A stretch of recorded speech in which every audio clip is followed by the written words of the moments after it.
Cholesterol తో ఇబ్బంది పడుతున్నారా? డయాబెటిస్ రివర్స్ చేసుకోవాలా? డైట్ తో పరిష్కారం. Contact functional nutrition Vinisha Reddy.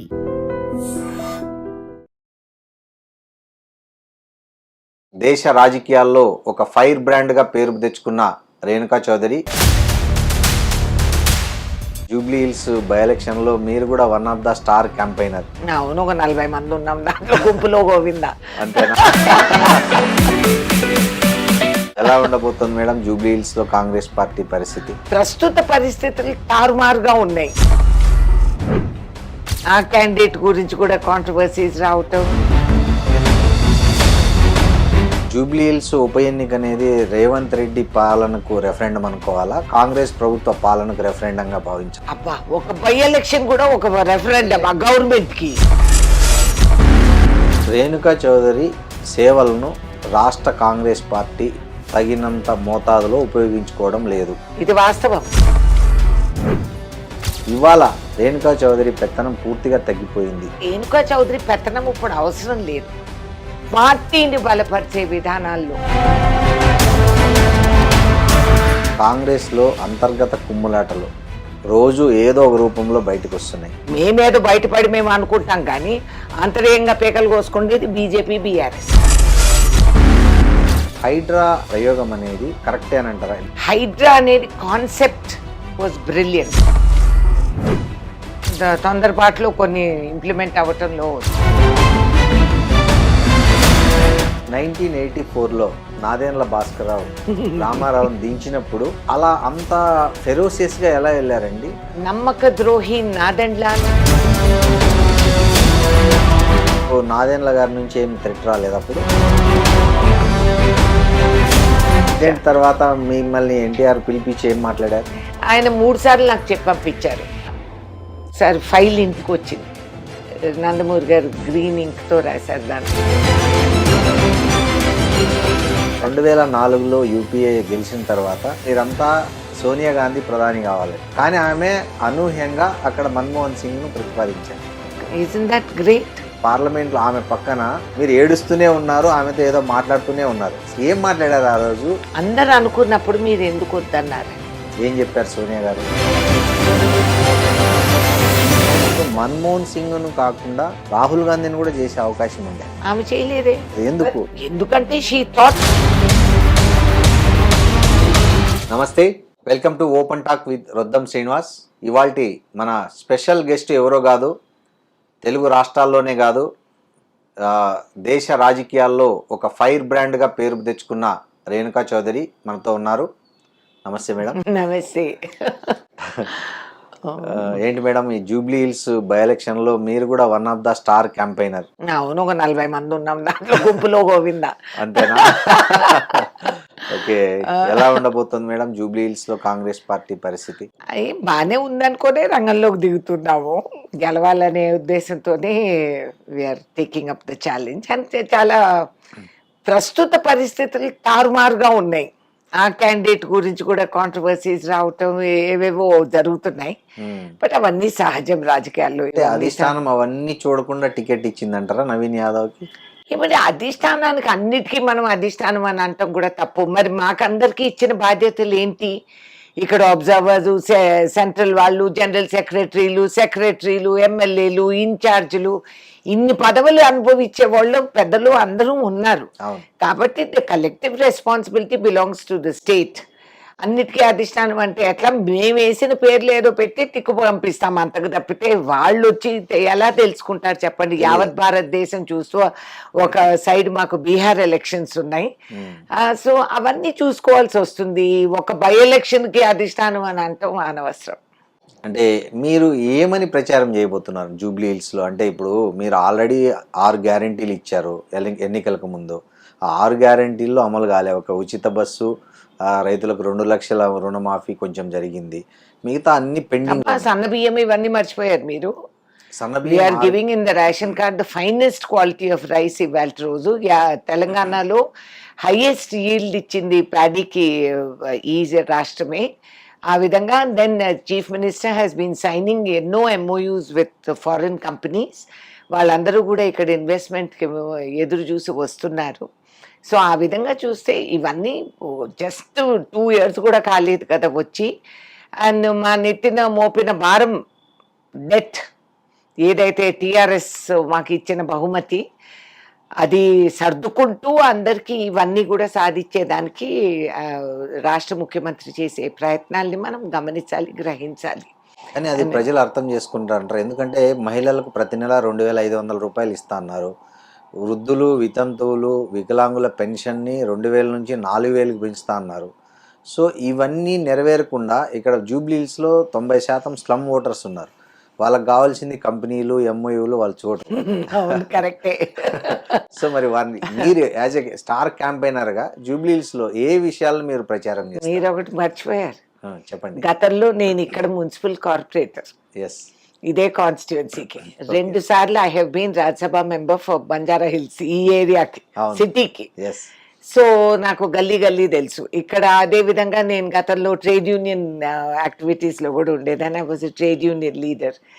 So వాస్తవానికి ఈ నియోజకవర్గాల్లో, ఈ బస్తీల్లో మీరు చూస్తే there are lot of people who are connected to film setting, painters, makeup వాళ్ళు, సౌండ్, ఇవన్నీ స్టూడియోస్కి సంబంధించిన వర్క్ ఫోర్స్ చాలా మటుకు, ప్లస్ అవర్ ట్రేడ్ యూనియన్ వాళ్ళందరూ కూడా, లాట్ ఆఫ్ ముస్లిం పాపులేషన్ వాళ్ళందరూ కూడా ఇక్కడ ఉండటం, ఇవన్నీ జరుగుతున్నాయి. వీళ్ళు ఉండేది పేరుకు బస్తీల్లోనే కానీ, but they are actually urban people. వాస్తవానికి తమిళనాడు తర్వాత బహుశా Telangana is one of the most urbanised states. మనకు ఆ టిపికల్ ఓల్డ్ రూరల్ పావర్టీస్ అవన్నీ మీకు ఇక్కడ కనపడవు. ఎందుకంటే ఆ కటుకు పేదరికం ఏదైతే ఉండేదో ఒకప్పుడు మనం చూసేవాళ్ళం. మున్సిపల్ బిన్స్ దగ్గర చిరిగిపోయిన బట్టలతో ప్రజలు తిరిగేవాళ్ళు, చెప్పులు లేకుండా. ఆ పరిస్థితి లేదు. There has been some development. ప్రతి పిల్ల రైట్ టు ఎడ్యుకేషన్ ఇచ్చింది కాంగ్రెస్ పార్టీ కదండి. కూలికి వెళ్లకుండా స్కూల్కి వెళ్తున్నారు ఈ కాలం పిల్లలు. అండ్ పై చదువులకి వాళ్ళందరూ కూడా ఎగబడుతున్నారు. అదేవిధంగా మీరు గమనిస్తే చిన్న ట్రేడ్ స్కిల్ పీపుల్ అందరూ కూడా ఈ బస్తీల్లోనే ఉంటారు. అండ్ వాళ్ళ clientele are the bungalow people. So ఆ విధంగా there is different psychology in Banjara Jubilee Hills. ఈ ఏరియాస్లో స్లమ్ వాళ్ళు ఆ విధంగా చూడరు. They are secure in many ways. So ఆ విధంగా మీరు అన్నట్లు ఇప్పుడు అట్లా అనుకుంటే రాష్ట్రం అంతా కాంగ్రెస్ వచ్చింది, బట్ ఇక్కడ జూబ్లీహిల్స్లో బీఆర్ఎస్ వచ్చింది. అవి వస్తాయి. మాకు ఇక్కడే కాదు, మాకు గమనిస్తే మీరు మాకు జిహెచ్ఎంసి ఏరియాల్లో కొంచెం మేము తగ్గాము. అన్డౌటెడ్లీ అది మాకు సెట్ బ్యాక్. అంతే, అది నూతనంగా అప్పుడు వచ్చినప్పుడు ఇంకా బ్యాక్లాగ్ అలాగే మొమెంటం అలాగే వచ్చింది. But I think I'm very confident that ఈ వాతావరణం మారుతుంది అనేది. ఇప్పుడు ఈ జూబ్లీహిల్స్ ఉప ఎన్నిక అనేది రేవంత్ రెడ్డి పాలనకు రెఫరెండం అనుకోవాలా, కాంగ్రెస్ ప్రభుత్వ పాలనకు రెఫరెండంగా భావించాలి? అబ్బా, ఒక బై ఎలక్షన్ కూడా ఒక రెఫరెండం గవర్నమెంట్ కి 2 ఏళ్ళు అయిందండి. అబ్బాయ్యా, నథింగ్ అండి. వాట్ ఇస్ 2 ఏళ్ళు? నథింగ్. ఇంకా 2 కంప్లీట్ అవ్వలేదు మాది. నెక్స్ట్ మంతే. నథింగ్. అది గిఫరెండమ్ ఇట్స్ బై ఎలక్షన్ లో వస్తాయి పోతాయి, అవి వేరే మాట. బట్ వీఆర్ వెరీ కాన్ఫిడెంట్, మేము గెలుస్తాం అనేది మా ధీమా. ఎలా అనేది మేము అడుగుతున్న ప్రశ్న. అదే మీరు మమ్మల్ని అడిగితే ఓటర్ని అడగండి, మేము చెప్తారు, వాళ్ళు చెప్తారు. రేపు మేము గెలిచి వచ్చిన తర్వాత మీకు అర్థమవుతుంది that what are the conditions by which we have won అని చెప్పేది. అండ్ ద క్యాండిడేట్ ఆల్సో ఇక్కడ లోకల్ మనిషి, వాళ్ళ ఫాదర్ నాకు బాగా తెలుసు. అండ్ గతంలో మేము ఇంటరాక్ట్ అయిన వాళ్ళమి. అండ్ హీ హ్యాస్ కొంచెం మంచి పట్టుంది. Last time this candidate contested also మీరు చూస్తే దానికి ఆల్మోస్ట్ ఒక 30,000 votes పడ్డాయి. తను ఎంఐఎం తరఫున పోటీ చేసినప్పుడు సెకండ్ వచ్చారు. మరి ఇప్పుడు కూడా ఎంఐఎం సపోర్టింగ్ కదా, చేసినప్పుడు థర్డ్ వచ్చారు. న్యాచురలీ ఆ రోజులు పోయినా ఇండిపెండెంట్ గా నిలబడి గెలిచే వాతావరణం మారిపోయింది ఈ కాలం. బట్ మీరు గమనిస్తే ఇప్పుడు ఎంఐఎం ఇస్ సపోర్టింగ్ కదా, కానీ MIM is also supporting him. So ఆ విధంగా బీఆర్ఎస్ ఏం ప్రచారం చేస్తుందంటే ఒక రౌడీ షీటర్ని తెచ్చి క్యాండిడేట్ గా నిలబెట్టారు. ఒక రౌడీ షీటర్ వచ్చి మీకు ఏం చేస్తాడు, అభివృద్ధి చేస్తాడా, ఇక్కడ లోకల్గా ఉన్న ఎమ్మెల్యే అది కూడా అనారోగ్యంతో చనిపోయినప్పుడు వాళ్ళ భార్యను మనము ఎన్నుకోవడం అనేది సాంప్రదాయం కదా అని బీఆర్ఎస్ కూడా ప్రచారం చేస్తుంది. బీఆర్ఎస్ ఎందుకు చేస్తుందో తర్వాత నేను చెప్తా.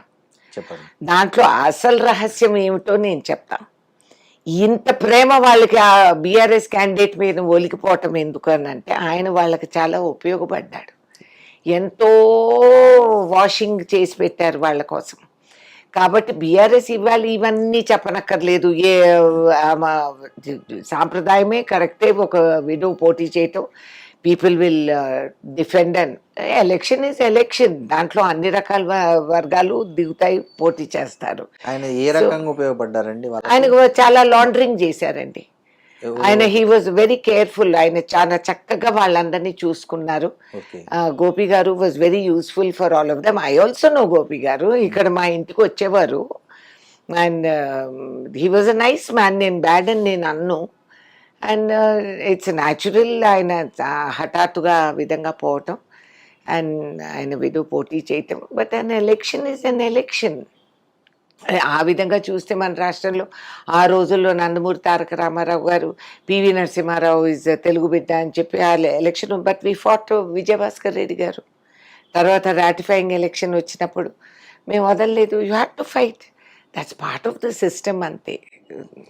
అంతా యునానిమస్గా వదిలేద్దామంటే అందరూ కూర్చోవాల్సింది. వాళ్ళు ఎవరు కదిలించలేదే. బీఆర్ఎస్కి అంత ప్రేమలో లేకపోతే వాళ్ళు వచ్చి అడిగింటొచ్చు కదా మమ్మల్ని. They could have approached, sir ఆమె ఇట్లా ఇది ఓన్లీ 3 year టర్మ్ కాబట్టి ప్లీజ్ కన్సీడ్ అని చెప్పి అడగవచ్చు కదా, మాట్లాడించవచ్చు, సంప్రదించవచ్చు. మరి అదేం చేయలేదే.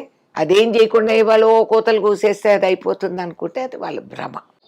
రేణుకా చౌదరి సేవలను రాష్ట్ర కాంగ్రెస్ పార్టీ తగినంత మోతాదులో ఉపయోగించుకోవడం లేదు. కరెక్టే, ఇది వాస్తవం. ఎందుకు? ఏమో నాకేం తెలుసు. ఎందుకు అడగాల్సింది వాళ్ళని, నన్ను అడిగితే ఎట్లా. నేను ఐఎమ్ రెడీ టు వర్క్. నేనేం చెప్పగలుగుతా. ఎందుకు అంటే వాళ్ళు బహుశా నన్ను ఆమె కేంద్రానికి సంబంధించి I have better experience and hold there అని అనుకుంటారు. మరి ఏదో నాకు తెలియదు. So I'm not too sure. But what is there అని ఎందుకంటారు? మీలాంటి ఒక స్టార్ క్యాంపెయినర్ని ఒక అన్ని క్యాంపెయినింగ్ కాదులే, మరి స్టార్ క్యాంపెయినర్కి ఏం అక్కర్లేదు కానీ నేను, బట్ మిగతా డిపార్ట్మెంట్స్ ఐ హ్యాండిల్డ్. 40 ఏళ్ల రాజకీయ అనుభవం ఉంది. 3 సార్లు రాజ్యసభ, 2 సార్లు లోక్సభ, 3 సార్లు కేంద్ర మంత్రి పదవి చేపట్టారు. మున్సిపాలిటీ మీరు మర్చిపోయారు. Municipal corporation first Banjara hills చేశారు. అలాంటి మీ సేవలు వాడుకుంటే పార్టీ ఇంకా బలపడుతుందని తెలియదు అంటారా వాళ్ళకి? అంటే బలంగా ఉన్నారు కాబట్టి అవసరం లేదేమో, అవసరం ఉన్నప్పుడు పిలుస్తారేమో, ఏం చెప్పను. But I really think I'm being under utilised. ఇది వాస్తవం. అంటే దీనికి ఎవరైనా మీ అప్రోచ్ ఎవరైనా అడ్డుకుంటున్నట్లు మీరు ఫీల్ అవుతున్నారు? నేను అనవసరంగా నేను కాలు ఎందుకు పెడతాను? పిలవని పేరంటానికి వెళ్ళటం మంచిది కాదు. కానీ వాళ్ళు ఎవరన్నా అడిగితే I'm always willing to work. రాష్ట్రం కోసమే కదా కలిసికట్టుగా చేసే పనులు.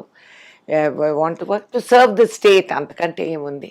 ఇటీవల ఒక వార్త వచ్చింది జాతీయ మీడియాలో, రేవంత్ రెడ్డి పరిపాలన వల్ల కాంగ్రెస్ పార్టీ తెలంగాణలో తన ప్రభావాన్ని కోల్పోయే పరిస్థితులు ఏర్పడ్డాయి, ఇంకొకసారి అక్కడ గెలిచే అవకాశమే లేకుండా పోయిందని మల్లికార్జున ఖర్గే కొంతమంది తెలంగాణ ఎవరైతే ఆయన అనారోగ్యంతో బయటకు వచ్చిన తర్వాత పరామర్శించడానికి వెళ్ళినప్పుడు ఆయన చిట్చాట్లు అన్నట్లు ఒక జాతీయ మీడియా ప్రముఖంగా రాసింది.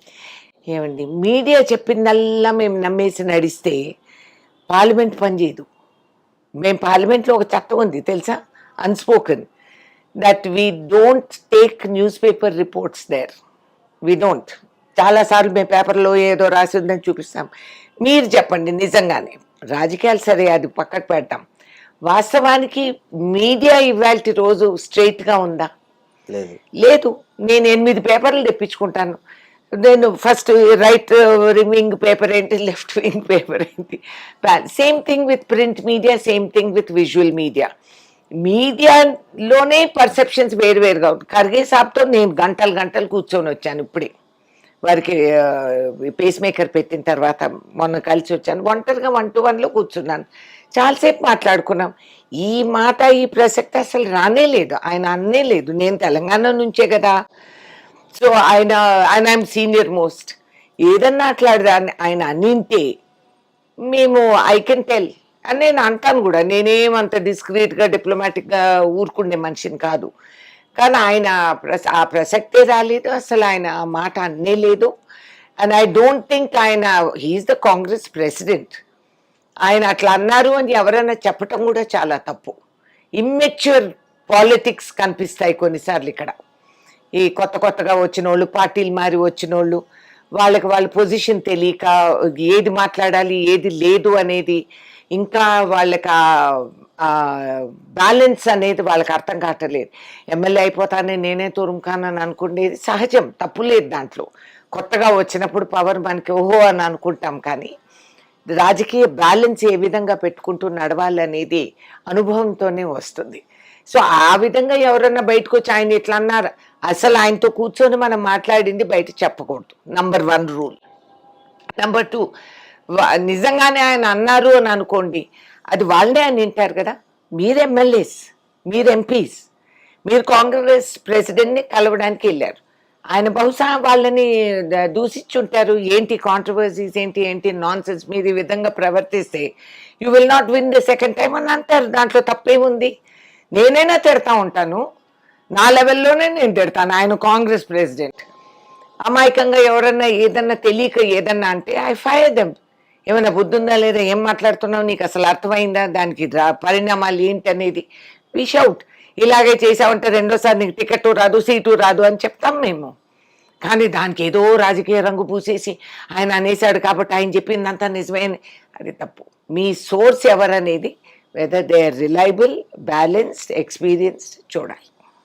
ఇప్పుడు మీరు చూస్తున్నారు కాంగ్రెస్లో అంతర్గత కుమ్ములాటలు రోజు ఏదో ఒక రూపంలో బయటకు వస్తున్నాయి. అంతకుముందు కోమటిరెడ్డి రాజగోపాల్ రెడ్డి, ఆ తర్వాత కొండా సురేఖ వర్సెస్ రేవంత్ రెడ్డి నడిచింది. సో ఇవన్నీ పార్టీని ప్రభావం చూపరా? క్యాడర్కి ఎలాంటి సందేశం పోతుంది? ఇట్లా మంత్రులలోనే ఈ కొంచెం కన్ఫ్యూజన్ అయితే అయింది. అన్ఫార్చునేట్. ఇది అవ్వకుండా ఉండాల్సింది. అపార్థాలు, అనుమానాలు, అపోహలు వాతావరణం సృష్టించిన తర్వాత ఈ పొల్లలు పెట్టే నారద మహామునులు చాలామంది ఉంటారు. మధ్యలో ఇట్లా పొడిచి చెప్పేవాళ్ళు, చేసేవాళ్ళు. సో వాటికి మనం రియాక్ట్ అవ్వకుండా ఉంటేనే బెస్ట్. కొన్ని జరిగాయి కానీ సర్దుకుపోయాయి కూడా. ఇది సహజం. ఇది కేవలం కాంగ్రెస్ పార్టీలోనా? మేమేదో బయటపడి మేము అనుకుంటాం, కానీ అంతర్యంగా పేకలు కోసుకుండేది బీజేపీ, బీఆర్ఎస్. అసలు క్రిమినల్స్ వాళ్ళు. ఇక్కడే కాదు, నాయను ఇవన్నీ చెప్పాలంటే మీకు 10 ఇంటర్వ్యూలు ఇవ్వాలి నేను. మీ కేంద్రంలో ఏం జరుగుతా ఉందో మీరు అనుకుంటున్నారా? My God, BJP is out of control. వాళ్ళకు కూడా తెలిసిపోయింది. వాళ్ళు అంత సప్రెషన్ ఏమంటారు, పుల్ అవుతుందని. సేమ్ ఎన్ని రోజులు నువ్వు మినిస్టర్ ఏం బట్టలు వేసుకుంటున్నాడు, ఎక్కడ పోతున్నాడు, నువ్వు వాళ్ళ మీద స్పైస్ పెట్టి నువ్వు ఈడీలు, ఈసీలు, ఇవి అవి అందరు వాళ్ళ మీద దురుపయోగం చేస్తేనండి ఆ భయం అనేది వెళ్ళిపోతుంది. పిల్లలకి మనం చెయ్యి ఎత్తితే అనేది ఉండాలి. రోజు వాంచితే సాగు బాధితే వాళ్ళకి ఏంటి, తిరగబడి మనకే జవాబులు చెప్తారు. ఆ విధంగా రాజకీయాల్లో ఒక ఓర్పు, సహనం, ఒక ఫ్రీడమ్ అనేది ఇవ్వాలి. అది ఇవ్వకుండా వాళ్ళు వయసు వచ్చినప్పుడు, నా వయసుకి మీరు నేను ఎప్పుడు లేయాలా, ఎప్పుడు కూర్చోవాలా, ఐ వోంట్ టాలరేట్. రాజకీయాలు అయితే అయినా ఐ డోంట్ కేర్. నువ్వు నాకు టికెట్ ఇస్తే నేను నీకు సేవ చేశాను కాబట్టి నీ పార్టీ కూడా అక్కడి వరకు చేరి నేను ఇక్కడ వరకు వచ్చాను. నువ్వు నన్ను గమనించి గ్రహిస్తే ఓకే, లేకపోతే నో ప్రాబ్లం. అంతేగాని నువ్వు అందరినీ మానిటర్, వాళ్ళ మైండ్ ఎట్లా ఆలోచించాలి, వాళ్ళు ఏం తినాలా, ఎక్కడ పడుకోవాలా, this is nonsense. And బీజేపీలో దేర్ ఇస్ నో స్వేచ్ఛ, ఫ్రీడమే లేదు. ఈ దేశానికి స్వాతంత్రం సంపాదించిన సమరయోధులకు వారసులు మేము గొప్పగా చెప్పుకుంటాం. వీళ్ళకి బానిసలుగా బతకాలని మేము పుట్టలేదు, రాలేదు, రాబోము. అండ్ బీజేపీ డజంట్ అండర్స్టాండ్ వేవేదే. ఫ్రీడమ్ ఫైట్లో ఎక్కడన్నా ఉన్నారా వీళ్ళు? లేని వాళ్ళు చరిత్రలో దుష్టులుగా ఉన్న వాళ్ళని పూజించి ఇవాళ వాళ్ళకి విగ్రహాలు కట్టి వాళ్ళే హీరోలని చెప్పి గత చరిత్రని తుడిచివేసి రీవైండ్, రీప్లే అని ఎంతసేపు నిద్రలేసిన కాడ నుంచి కాంగ్రెస్ ఇది, కాంగ్రెస్ అది అని వాళ్ళు చెప్తూ ఉంటారు. Is it a realistic picture? సామాన్యుడు కూడా అర్థం చేసుకున్నాడు. కొత్తలు అందరూ అనుకునేవారు ఈ డైలాగులు, ఈయన డ్రెస్సులు మార్చి ఈ వేషాలు. ఒక దేశ ప్రధానమంత్రి అసభ్యంగా పార్లమెంట్లో మహిళల గురించి మాట్లాడుతూ, అసలు ఆయనకి విదేశీ పర్యటనలో మీద ఎగబడిన వ్యక్తికి వాట్ ఈస్ ఇంటర్నేషనల్ రిలేషన్స్ అని అర్థం కాక చేతులు పెట్టుకొని లాక్కొని కౌగిలించుకొని ముద్దులు పెట్టుకొని ఇన్ని చేసి వాళ్ళు ఈ కొంపలోకి మనం మునిగామంటే ఇది బీజేపీ అసమర్థత, they incapable, inexperience and they are dangerous for the country. ఇది అనేది అందరికీ అర్థమైపోయింది. వాళ్ళే 2 సార్లు వరుసగా గెలిచి మూడోసారి కూడా ఏమండి గెలిచారు. ఎలక్షన్స్ మీకు తెలియదే ఉంది. ఇవాళ ఓటు చోరీ మీద వాస్తవాలు బయటకు వచ్చాయి. పిఎం ఫండ్ అన్నారు, ఆ డబ్బులు ఎక్కడ ఉన్నాయి? ఎలక్ట్రల్ బాండ్స్ అన్నారు, ఏమిటది? మరి మీరు మీడియా వాళ్ళు కూడా అడగరే. ఇవన్నీ వచ్చేటప్పటికి ఒక ఉనికి ఆయన ఏం చేస్తాడు, ఒక డైలాగ్ గట్టు ఇంకేదో డైరెక్షన్లో తిప్పేస్తాడు. మీడియా అంత బావు అని అటు వెళ్ళిపోతున్నారు. మరి వాస్తవం ఏంటనేది మీరు గ్రహించలేకపోతే ఎన్ని దోషాలు, ఎన్ని ఇవి వాళ్ళు కప్పిపెట్టి మభ్యపెట్టి ప్రజల్ని, ఈ డైలాగ్ బాజీ ఎవడో సినిమా వాడు రాసిస్తూ ఉంటాడు ఆయన కథలు అని చెప్తూ ఉంటాడు. వాస్తవంగా ప్రెస్ పెట్టాడా? ఒక్క ప్రెస్ ఇన్ని సంవత్సరాలు 11 సంవత్సరాలు రాజకీయ రంగ ప్రవేశం చేసిన తర్వాత బీజేపీ ఒక దేశ ప్రధానమంత్రి ప్రెస్ పెట్టరా? మీడియాకు జవాబు చెప్పరా? మీ ఆర్టీఐ ఏమైంది? What happen? ఇవన్నీ ఇన్స్ట్రుమెంట్స్ ఆఫ్ డెమోక్రసీ మేము తీసుకొచ్చాం, ట్రాన్స్పరెన్సీ పెట్టాం. ఎవరికైనా హక్కు ఉంది, మీరు సిటిజన్గా మీ అధికారం, మీరు ఏ సవాలన్నా చేయొచ్చు, మీరు అడగొచ్చు. ఈ డిపార్ట్మెంట్లో ఇది ఏం జరిగిందని మీరు అడిగితే జవాబు చెప్పాల్సిన బాధ్యత వాళ్ళకుంది. లోక్పాల్ ఎక్కడుంది? వాళ్ళు బిఎండబ్ల్యూలు కొనుక్కుంటారంట. ఇన్ని సంవత్సరాలు లోక్పాల్ లేదు. ఎన్ని కేసులు అక్కడ దర్జాయిస్తే వాళ్ళు చేసింది 6 or 9 మహా చేసింటే వాళ్ళకు ఇప్పుడు బిఎండబ్ల్యూ లేకపోతే కదలరంట. యా పబ్లిక్ సొమ్ము పెట్టుకొని బిఎండబ్ల్యూ కొనుక్కొని ఇప్పుడు రేపెల్లుండి ఇంకేదో కథ సృష్టించి కాంగ్రెస్ మీద ఇది పెట్టి వాళ్ళు మార్చేస్తారు. ఇప్పుడు ఓట్ చోరీ గురించి మాట్లాడారు ఇందాక. బీజేపీ ఎట్లా ఓట్ చోరీ చేసిందో, మీరు రాహుల్ గాంధీ అక్కడ పవర్ పాయింట్ ప్రెజెంటేషన్ చేసి దేశానికి కర్ణాటక క్లియర్ ఎగ్జాంపుల్ ఇచ్చారు కదండి. క్లియర్ గా ఎలా మీరు పవర్ పాయింట్ ప్రెజెంటేషన్ ఇచ్చి దేశ ప్రజలందరికీ అర్థమయ్యేలాగా చెప్పారు. డైరెక్ట్ ఈసీని అటాక్ చేయడంతో ఈసీ కూడా దిద్దుబాటు చర్యలు తీసుకొని చాలా మందిని ఇప్పుడు మళ్ళీ బీహార్లో అవకాశం ఇచ్చింది. సో సేమ్ అదే ఓట్ చోరీ ఇక్కడ కాంగ్రెస్ ప్రభుత్వం చేస్తుందని కేటీఆర్ రాహుల్ గాంధీ తరహాలోనే పవర్ పాయింట్ ప్రజెంటేషన్ పెట్టి ఎక్స్ప్లెయిన్ చేశాడు. దీన్ని మీరు ఎట్లా? ఏమండి, KTR is an intelligent fellow and he's quiet articulate. చక్కగా మాట్లాడగలుగుతాడు. అదే వాళ్ళకి కలిసి వచ్చింది ఇన్ని రోజులు. తండ్రి కొడుకు కూతురు కూడా ఏ మాటకు ఆ మాట వాళ్ళ జీన్ పూల్ గట్టిగానే ఉంటుంది. వాళ్ళు డైలాగ్ బాజీ చక్కగా చేస్తారు.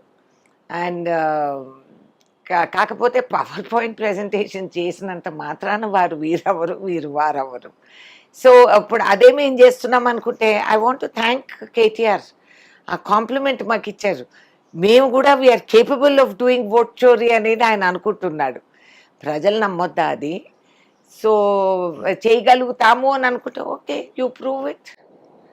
చూడు, రేపు ఓడిపోయినప్పుడు అది ఓట్ చోరీ అని అంటాడా, ఏమంటాడు చూద్దాం. Let us wait. అంటే మీరు గ్రౌండ్ సిద్ధం చేసుకున్నారంటారా? ఓడిపోతే ఏం చెప్పాలి? మేము ఓడిపోతే కాదు, వాళ్ళు ఓడిపోయినప్పుడు. అదే వాళ్ళు ఓడిపోతే okay. There is no question of vote చోరీ. We are a popular government. 10 సంవత్సరాల తర్వాత వీ హ్యావ్ కమ్. టీఆర్ఎస్ చేసిన భయంకరమైన అవకతవకలు ప్రజలు అప్పుడే మర్చిపోలేదు. ఆయన భ్రమపడుతున్నారు. ఆయన అనుకుంటున్నారా 2 yearsలో అందరూ అన్నీ మర్చిపోయారని? Not at all. గాయపడిన వాళ్ళు అదేంటి ధరణి పోర్టల్లో ఇప్పటికీ వాళ్ళు ప్రజలు మొత్తుకుంటున్నారు. ఈ జరిగిన అన్యాయాలన్నీ ఎవరు మర్చిపోలేదు. అండ్ ఎవరు మా మీద మా కొరతలు ఉండొచ్చు, నేను లేదంటం లేదు, మేము తప్పులు చేశాము కాదంటం లేదు, కానీ మేము ఇంత భయంకరంగా ఎప్పుడు చేయలేదు సారు. అండ్ ఇవాళ మేము చేసే కపటడుగుల్లో కొంచెం కనిపించిన వెనక వాళ్ళు చేసిన ఘోరాలు నేరాలు ఎవరు మర్చిపోరు. హైడ్రా అనేది ఆ ప్రయోగం అనేది కరెక్టే అని అంటారా? ఇప్పుడు హైడ్రా బాధితులంతా గవర్నమెంట్ మీద వ్యతిరేకంగా ఉన్నారు యాక్చువల్గా. సో హైడ్రా పేరుతో కాంగ్రెస్ ప్రభుత్వం హైదరాబాద్లో చేసిన పనిని మీరు ఒక కాంగ్రెస్ నాయకురాలాగా సమర్థిస్తారు? ఏమండి, ఈసారి వర్షాల్లో అనుకోని విధంగా వర్షాలు, దట్స్ నేచర్, మేము ఏమంటలేదు. కానీ పోయినసారి ఉన్న టీఆర్ఎస్ గవర్నమెంట్లో ఉన్న ఫ్లడ్డింగ్ సిచ్యువేషన్ మీరు ఇవాళ చూడలేదు కదా. హైడ్రా అనేది కాన్సెప్ట్ వాజ్ బ్రిలియంట్. ఎందుకు చేస్తున్నాం? బట్ ఇంప్లిమెంటేషన్ ఇంప్లిమెంట్ నేను కాదంటం లేదు, ఇంప్లిమెంటేషన్లో కొన్ని అవకతవకలు జరిగినాయి, కాదంటం లేదు. కొంచెం టైం పడుతుంది అది అర్థం చేసుకొని కింద వరకు అది ఆ రిపిల్ ఎఫెక్ట్ చేరాల్సింది. కొన్ని తొందరపాట్లో కొన్ని ఇంప్లిమెంట్ అవ్వటంలో తేడాలు వచ్చినాయి. But overall principle is correct. And ప్రజలందరూ కూడా కొత్తలో ఫస్ట్లో రియాక్షన్ వచ్చింది, తర్వాత అందరూ గ్రహించుకొని అది కొంచెం తగ్గింది. అండ్ సిస్టమేటిక్గా చేసుకుంటూ పోతే బాధ్యులు అనేది ఎక్కడ కూడా మీరు చూడండి, ఏ రోడ్డు ఇది చేసినప్పుడు మన అది ఏమన్నారు, ఆ 2 స్కీమ్స్ టిఆర్ఎస్ పెట్టింది, అది కమిషన్ భగీరథ అని పేరు ఉండేది, కమిషన్ భగీరథ. మరి అప్పుడు వాళ్ళందరూ పొలాల్లో నుంచి నడి పొలం నుంచి వేసుకెళ్ళిపోయి ఉన్న రైతులు ఇంకా అయ్యో కృష్ణారామ అని మొత్తుకుంటున్నారు. సో ఆ విధంగా కొన్ని వస్తాయి, వెన్ యు ఆర్ రీహాబిలిటేటింగ్ పీపుల్ వస్తాయి. అప్పుడు మా ఓన్ కార్యకర్తలు ఉన్నారు అక్కడ కేసీఆర్ నియోజకవర్గంలోనే, వాళ్ళని తీసి బలవంతంగా తీసి ఆయన ఫామ్ హౌస్ కట్టుకొని ఒక పెద్ద డ్యామ్ కట్టుకొని నా భూములన్నీ కూడా పోయినాయి దాంట్లో. అని ఈశాన్య మూలకు అక్కడ ట్యాంకు నీళ్లు ఉండాలని చెప్పి పైపులు పెట్టుకొని వాళ్ళు ఆడ ట్యాంకులు కట్టేసి ఊరిని ముంచి వేశారు. ఇవాళ వరకు వాళ్ళు టిన్ షెడ్యూల్లో ఉన్నారు. మొన్ననే సీఎం గారు పీసీసీగా టేకప్ చేశారు.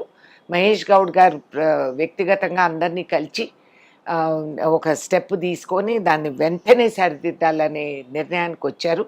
వాళ్ళందరూ కూడా అక్కడ వెళ్ళి 2-3 మీటింగ్స్ జరిగాయి. అతి త్వరలో ఆ సమస్య పరిష్కరణ అవుతుంది. కాబట్టి ఈ విధంగా చాలా ఉన్నాయి. మా టీఆర్ఎస్ బ్యాక్లాగ్ మోసి మేము అలసిపోతున్నాం. వాళ్ళు చేసిన కార్యక్రమాలన్నీ న్యూసెన్స్ చేసినటువన్నీ అవి సర్దిద్దుకుంటూ పోయేదే సరిపోతా ఉంది మాకు. అప్పుడు ఖమ్మం జిల్లాలో ప్రభుత్వ పరంగా కావచ్చు, పార్టీ పరంగా కావచ్చు, ఏ నిర్ణయం తీసుకోవాలన్నా దాంట్లో రేణుకా చౌదరి ప్రధానంగా ఉండేది. ఆమె సలహాలు సూచనలు మ్యాక్సిమం అమలయ్యేవి. ఇవాళ కొంతమంది పార్టీలు మారిన వాళ్ళు, కొంతమంది ఇంకో రకంగా పార్టీలో మంత్రి పదవుల్లో ఉన్న వాళ్ళ పెత్తనం తప్ప రేణుకా చౌదరి పెత్తనం పూర్తిగా తగ్గిపోయింది. ఎందుకంటే రేణుకా చౌదరి పెత్తనం ఇప్పుడు అవసరం లేదు. మేము పవర్లోకి వచ్చాం. మాకు అధికారం లేనప్పుడు నేను చెప్పిందల్లా నడుపుకున్నందుకే ఇవాళ ఆ స్థాయికి మేము ఎదిగాం. టుడే కాంగ్రెస్ పార్టీ ఖమ్మం జిల్లా ఇస్ కాంగ్రెస్ జిల్లా అని మేము ఇచ్చే నినాదం నిజం అనేది మేము నిరూపించుకున్నాం. బికాజ్ ఆ రోజుల్లో రేణుకా చౌదరి నిర్ణయాలన్నీ కరెక్ట్ స్టెప్పులు వేసుకుంటూ వచ్చాం కాబట్టి, అక్కడ పోరాడాం కాబట్టి ఇవాళ అక్కడ పార్టీ వచ్చేసింది. అదేవిధంగా మాకు 3 మంత్రులు, 4 చైర్మన్లు, వీళ్ళందరూ కూడా పదవులు పొందిన వాళ్ళు ఉన్నారు. 7 ఎమ్మెల్యేలు మేము గెలుచుకొచ్చాం. నా పాత్ర అంత అవసరం లేదు. కాకపోతే నేను జిల్లా వదలలేదు. నేను శాశ్వతంగా జిల్లా ఆడబిడ్డగా నాకు పేరు బిరుదు ఉంది, అది శాశ్వతం. అండ్ ఇవాళ రోజు కూడా అక్కడ ఎవరన్నా ఎక్కువ తోకూగులాడిస్తే ఐ డోంట్ కేర్ ఏ పదవిలో ఎవరున్నారు, ఐ డోంట్ కేర్. నేను ఎంతమందో ముఖ్యమంత్రులు, రాష్ట్రపతులు, ఉపరాష్ట్రపతి, ప్రధానమంత్రులు, గవర్నర్లు, డెప్యూటీలు అందరినీ చూసేసా. కాబట్టి నేను స్టెప్ వేసాను అని అంటే అది నిజం కోసం. ఆ నిజం అనేది ఆ కంఠంలో కంగుమంటుంది. దాన్ని స్పందించి ప్రజలు ముందుకు వస్తారు. కాబట్టి ఎక్కడన్నా కార్యకర్తలకు అన్యాయం జరిగింది, I don't care about the rest. వాళ్ళ పోర్ట్ఫోలియోస్ వాళ్ళకునే చేయండి, చేస్తున్నారు. వాళ్ళ తిప్పలు వాళ్ళు పడుతున్నారు, మంత్రులు కానీ చైర్మన్లు కానీ. వాళ్ళు పార్టీని బలపరిచే విధానాల్లో అవకతవకలు జరిగితే మాత్రం నేను ఇవాళకి కూడా సహించను. ఇవాళ నేను పెత్తనాలు పడ్డానంటే అందరూ వెనకాల స్టెప్ వేయాల్సిందే. ఎక్కడ అవసరమో అక్కడ నేను సృష్టిస్తా, కానీ అనవసరంగా నేను వెళ్ళనక్కర్లేదు. అంతమంది మాకు పవర్ ఉన్నప్పుడు let them do they work. ఎమ్మెల్యేలు చేయాలా, ఎంపీలు చేయాలా, మినిస్టర్లు చేయాలా. ఇవాళ మీద హ్యాపీ పొజిషన్, వాళ్ళందరినీ నడపాలి. నేను ఇంటర్ఫియర్ అవ్వనక్కర్లే. అవసరం వచ్చినప్పుడు ఎస్. 1984లో నాదెండ్ల భాస్కరరావు రామారావుని దించినప్పుడు మీరు ఐ థింక్ ప్రెగ్నెంట్. అలా అంత ఫెరోసియస్గా ఎలా వెళ్ళారండి అక్కడ? ప్రెగ్నెన్సీ ఒక డిజీజ్ కాదు కదా. కాదు అంటే ఐ మీన్ చాలా కేర్ తీసుకుంటారు కదా జనరల్గా. ఏంటండి పాపం, నిరుపేద కూలి మనిషి నడుమొంచి నాట్లు చేసేదానికి దాన్ని గర్భవతి అని ఎవరన్నా గమనిస్తారా, గ్రహిస్తారా? కూలి చేసుకోకపోతే కూలి లేదు సాయంత్రానికి. ఆ మనిషి చేయగలేంది మనకేంటి? సోమారిపోతుల ఈ సిటీల్లో ఉండి అర్బన్ ఏరియాస్లో కుక్కి మెక్కి తిని నడుమొంగకపోతే కష్టం. కాబట్టి I have never seen that as మిమ్మల్ని ప్రోత్సహించింది ఏంది అంటే అంత అక్కడ అన్యాయం అనేది. అన్యాయం. అన్యాయం నేనే కాదు, యావత్ ఆంధ్ర రాష్ట్రం. ఆ రోజు ఉమ్మడి రాష్ట్రం మనం. కానీ అరెస్ట్ అయిన మొదటి ఉమెన్ మీరే కదా? నాకు తెలిసిన రాష్ట్రం అనంతపూర్ నేను తర్వాత. అరెస్ట్ అవ్వటం ఒకసారి కాదు, 10 సార్లు అరెస్టు ఆ రోజుల్లో. అదొక పెద్ద స్టోరీ, ఒక సినిమా కథలాగా ఉంది అది. అండ్ ఆ రోజుల్లో అసలు నేనెవరో ఎవరికి తెలీదు. ఆ రోజులు ఈ వాట్సాప్లు గీట్సాప్లు లేవు కదా. సో పోలీసులు అందరూ నేను నక్సలైట్ అని చెప్పారు. నేను నగలేది వేసుకోకుండా ఎన్టీఆర్కి అమ్మాయి ఎవరని అడిగారు అందరూ. అంత ఒక రాష్ట్ర ముఖ్యమంత్రి ఇవాళ తలుచుకుంటే నాకు కూడా ఆశ్చర్యంగా ఉంది.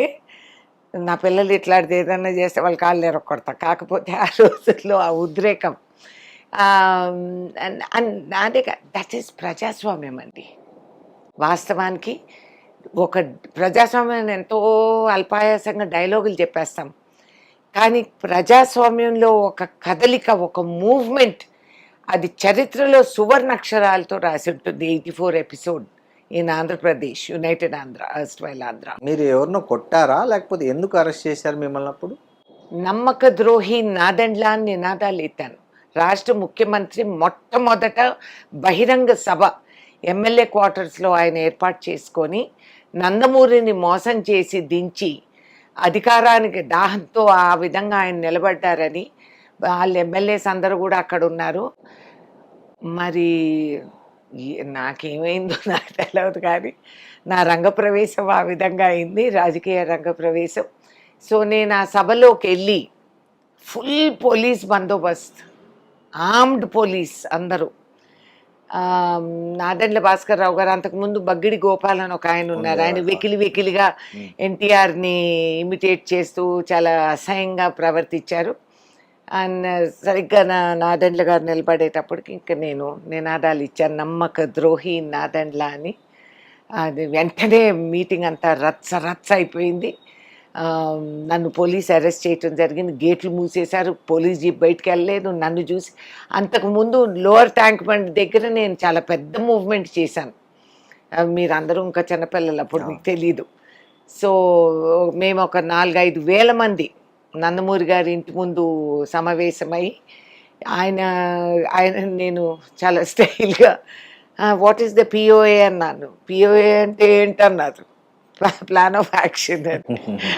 నేను మధ్యాహ్నం వస్తాను, నాకు ఇవన్నీ పెట్టండి, పెద్ద డ్యామ్ ఉంది. అసలు ఆయనతో అంత మనిషితో నేను మాట్లాడుతున్నాను అనేది కూడా భయం లేకుండా చెప్పేసి వెళ్ళిపోయి ఆ మూవ్మెంట్ నేను లీడ్ చేశాం.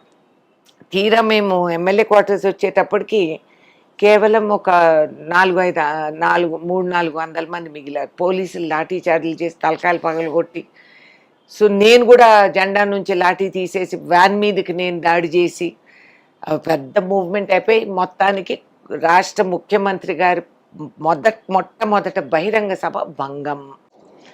దాంతో వాళ్ళు నన్ను అరెస్ట్ చేశారు, తీసుకెళ్ళి కంట్రోల్ రూమ్ పోలీస్ స్టేషన్లో పడేసి విజయరామారావు గారు అప్పుడు commissioner police, very nice man, very decent man. ఆయన అర్ధరాత్రి వేళకి తిరిగి వచ్చారు. అప్పటికి నాతో పాటు ఇంకా ఎవరు దొరికితే వాళ్ళని తీసుకెళ్ళి లోపల పడేశారు. సో వాళ్ళందరికీ నేర్పించా, వీళ్ళు అడిగితే ఇదే చెప్పండి అని. పోలీసులు తలకాయలు కొట్టుకుంటున్నారు, మీరు ఎవరు మేడం, మీరు ఎవరు, అసలు మీరు ఎక్కడుంటారు, మీరు ఎందుకు ఎట్లా చేస్తున్నారు అని. ఆ లేడీ కానిస్టేబుల్స్ అంటున్నారు, ఇంకా ఏమి డెమోక్రసీ మేడం, ఇంకా ఏం ప్రజాస్వామ్యం ఏం మిగిలిందని చెప్పి వాళ్ళు సొనుగుతున్నారు. అదొక సీన్లే, కానీ నేను చేయటం అంత గొప్ప కాదండి. నేను చదువుకున్న మనిషిని, నా ఒక ఆర్థిక శక్తి ఉండింది నా చేతి. అనామకులు, అవును, చాలా మంది తెలియని వాళ్ళు, అవును, ప్రతి వాడికి ఆ ఉద్రేకం పుట్టుకొచ్చింది. మహిళలు అందరూ ముందుకొచ్చి ఒక మూవ్మెంట్, అది మళ్ళీ బహుశా నా జన్మలో నేను మళ్ళీ అట్లాంటి చూడనేమో. నేను బహుశా నాదెండ్ల గారి నుంచి ఏం థ్రెట్ రాలేదు అప్పుడు? ఆయన డైరెక్ట్ గా నన్ను ఏం చేస్తారు, ఆయన హీ కాంట్ డూ ఎనీథింగ్. ఆయన సీటే కదా నాకు ఖమ్మంలో ఇచ్చింది, తర్వాత ఆయన్ని జరిపి నాకు ఆ సీట్ ఇచ్చారు. తర్వాత I have no disrespect for him, is a పెద్ద మనిషి. ఆయన తీసుకున్న నిర్ణయానికి ఆయన అనుభవించారు కదా, దట్స్ గాన్.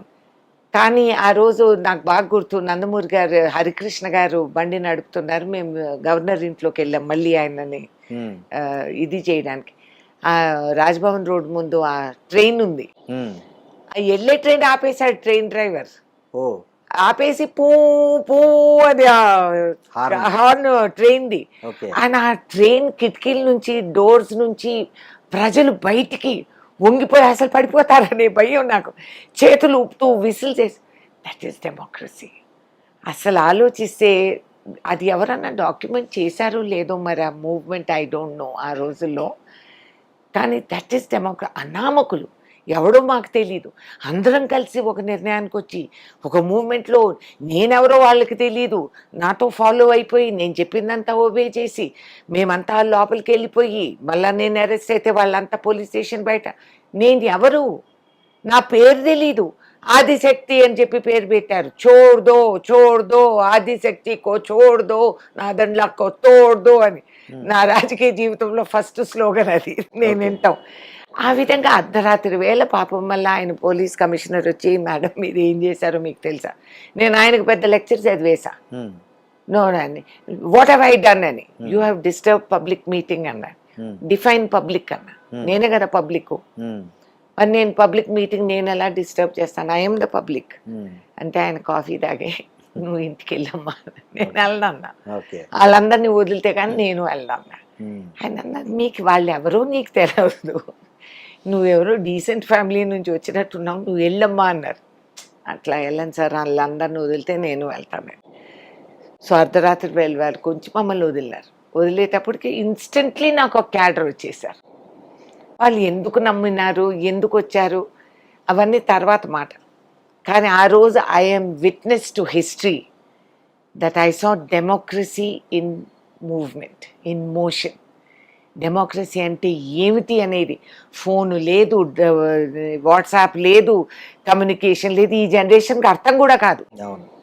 కానీ ఆ రోజుల్లో మాటలు అలా తిరుగుతూ ప్రజలు ఐక్యతతో కలిసి జరిగింది అన్యాయం, ఇండిపెండెన్స్ డే తర్వాత అనేది ఆ దేశభక్తి ఉండి అంత మూవ్మెంట్, ఒక రాజధాని దిగి వచ్చి మళ్ళీ నందమూరి హిస్టారిక్ మూవ్మెంట్ అది.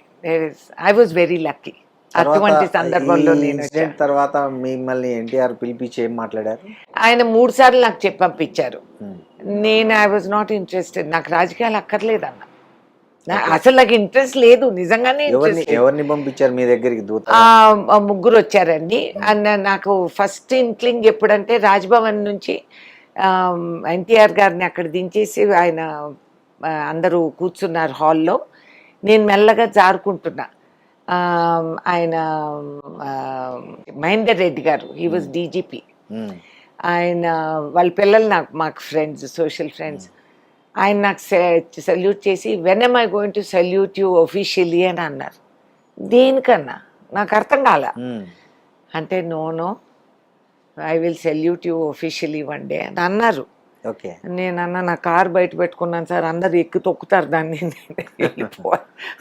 గుంపు నుంచి వెళ్ళి ఇంకా నా రోల్ అయిపోయింది, నేను I have to go home అనేది నేను అప్పటికి ఐఎమ్ ఎక్స్పెక్టింగ్.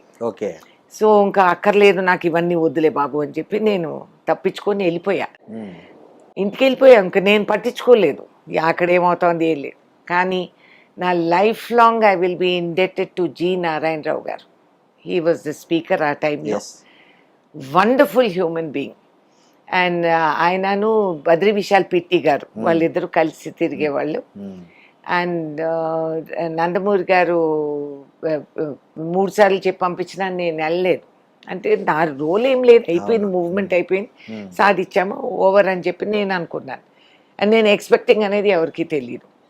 సో వారు చెప్పి పంపించి ఒకసారి ఫైల్ ఇంటికి వచ్చింది.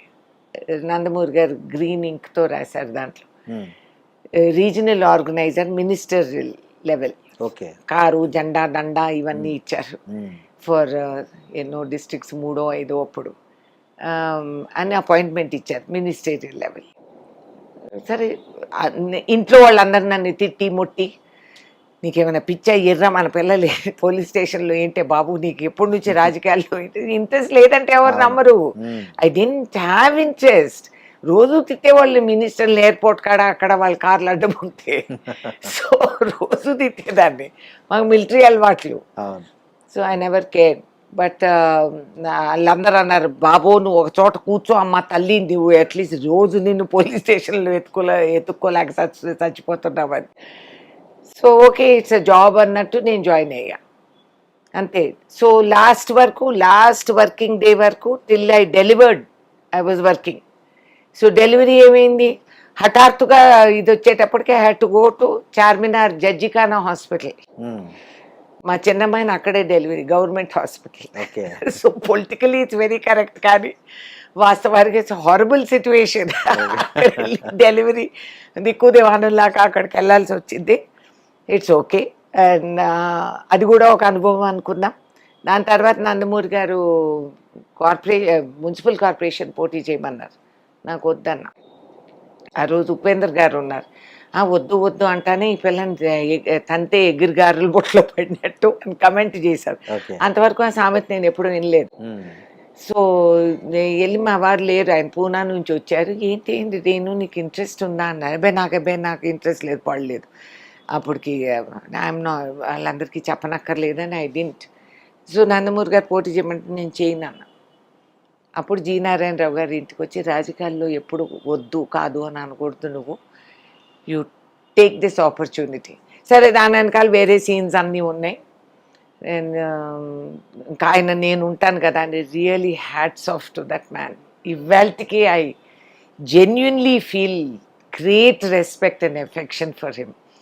అండ్ ఆయన గైడ్ చేస్తూ నన్ను ఆ ఓల్డ్ సిటీలో రైట్స్ అయినా నన్ను తోడు తీసుకెళ్ళి, నేను అందరికంటే యంగెస్ట్, కానీ ఆయన అంత ఓర్పు సహనంతో నన్ను గైడ్ చేసి ఐ వాజ్ లక్కీ. అటువంటి పెద్ద మనుషులందరూ నన్ను బద్రి విశాల్ పిట్టి గారు కూడా నాతో పాటు, వాళ్ళిద్దరూ నేను వాళ్ళకి శిష్యురాల్ని. ఎన్నో we covered together. And then election అప్పుడు 100 సీట్లలో I won, పార్టీ ఓడిపోయింది.